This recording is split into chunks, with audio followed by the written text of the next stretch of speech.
pension రావట్టా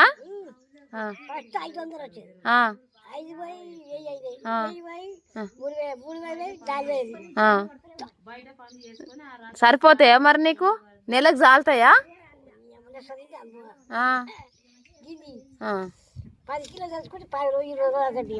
గింత తింటావు అవును అవును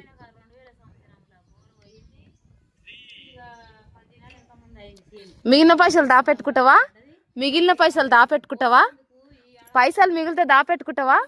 ఏడా బ్యాంకులనా ఇంట్లోనా పెట్టాలనా తాళం వేసుకున్నావా ఉండయి అట్లా